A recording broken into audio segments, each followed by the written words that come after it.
त्यांना दुबईच्या राजाने बोलवलं होतं. आदित्य ठाकरेंचा नितीन गडकरींना टोला, म्हणाले मुंबई गोवा रस्त्यासाठी स्पेस टेक्नॉलॉजीचा वापर.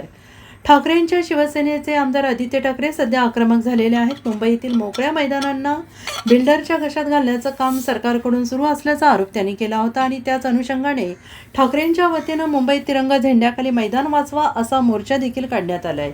आणि त्यानंतर आज आदित्य ठाकरे मुंबई गोवा महामार्गाची पाहणी करत आहेत आणि त्याच पार्श्वभूमीवर आदित्य ठाकरे यांनी केंद्रीय दळणवळण मंत्री नितीन गडकरी यांच्यावर टीका केली आहे.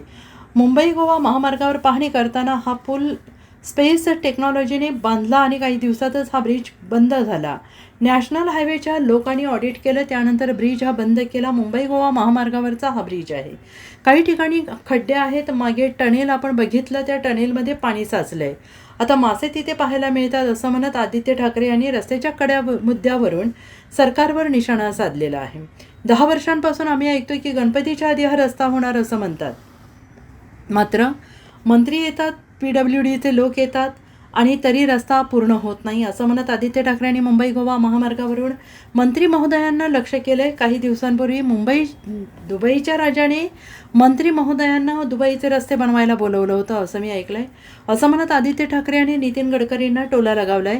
आपण आधीचे अंडरपास बघितले, ग्रामस्थ एका बाजूने दुसऱ्या बाजूला जातात, लहान मुलं जातात, पण गुडघ्यापर्यंत त्या टनेलमध्ये पाणी होतं असं म्हणत नितीन गडकरींवर टीका केली. मुंबई गोवा महामार्गाचे काम करत असताना जर कंत्राटदार एवढी वर्ष पळून जात असतील तर तुमच्या खात्याचा आणि मंत्रिपदाचा काय उपयोग, अशा शब्दात आदित्य ठाकरे यांनी नितीन गडकरींना लक्ष केलंय. दुबईच्या राजाने जर हे फुटेज बघितले तर काय होईल याची माहिती नाही. मात्र रस्ते बनवताना स्पेस टेक्नॉलॉजी वापरली हे खरंय असा टोला आदित्य यांनी लगावला आहे. माणगाव बायपास आपण पाहतोय, इथे आल्यानंतर दिसतं चित्र की अजून 6 महिने कमीत कमी इथे लागतील हे बनवण्यासाठी.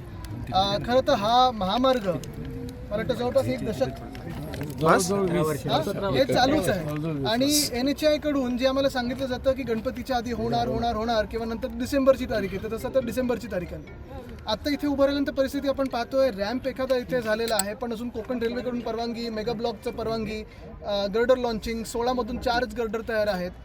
आणि जी खरी परिस्थिती आहे, जी आम्हाला कॉन्ट्रॅक्टने सांगितली की मध्ये जे युद्ध झालं त्याच्यामुळे गॅस बीस हा सगळं बंद होतं. पण हे सरकारकडून जे आम्हाला सांगितलं जात होतं की सगळं काही नीट चाललेलं आहे, सगळं काही सप्लाय नीट चालू आहे. आपण आता परिस्थिती पाहतोय आणि गणपतीत पण इथे लोकांचे हाल होणार आहेत, तासनतास ट्रॅफिक होणार आहे.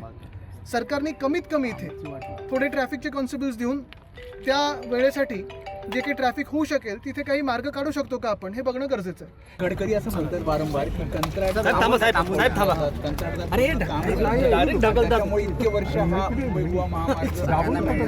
कंत्राटदार पळून जात असतील तर मग तुमच्या खात्याचा काय उपयोग आहे.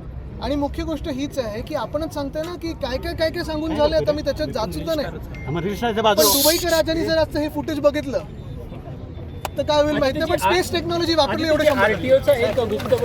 Bureau report SBN Marathi, Mumbai.